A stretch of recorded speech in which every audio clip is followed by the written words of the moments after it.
Merrick's unwell. Merrick's dead. Merrick's unwell, he's got. So I know it's been a hot minute. We've moved to a new shop. And in the process of that, we've been building cars, catching up on videos. So I'm going to give you a bit of an insight on what we've been doing with ourselves because we've been AWOL. Oi, we got something to show you.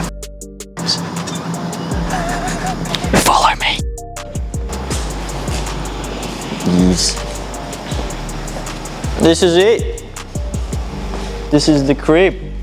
We're Professional now. no more Povo working under jack stands.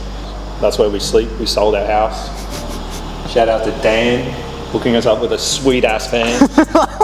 But yeah, this is what we've been up to. I know you've probably been missing me.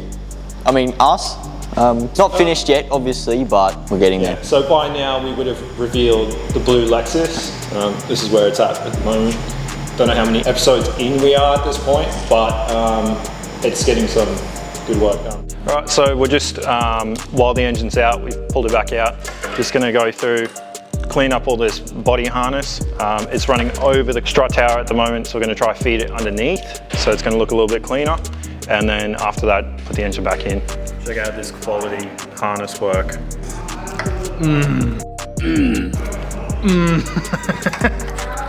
Like, I can't even see where this is going. I can't see where it's going either.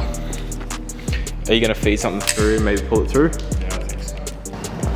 What would require a big gauge? A bunch of grounds, or sometimes they use a sleeve, a ground wire over the existing wire if it's important, to dampen out noise. It's kind of dangerous when you do something dodgy and then you get away with it and then you start thinking like it's always going to work, but it doesn't. Yeah, I know exactly what you mean. And then one time it's going to catch up with you. And then one day you're just like, why did I do that? Engine's gone back in. We've temporarily just mocked up where it's going to go, zip tied it, so underneath the guards.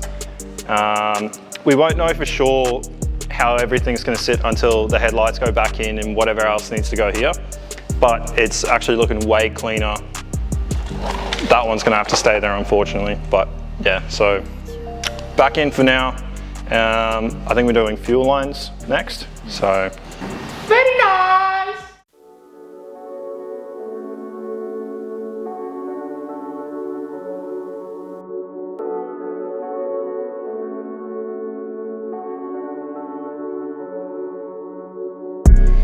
So I'm going to trim these stock brackets off, make room, and then I'm going to use some clamps.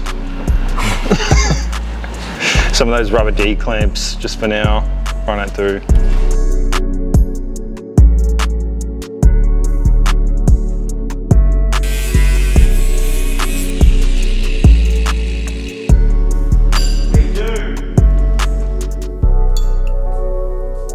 If I die a fiery death because of you, it's your fault. Good? Tighter. I don't know. I don't know. Oh, they're for the starter motor, I think.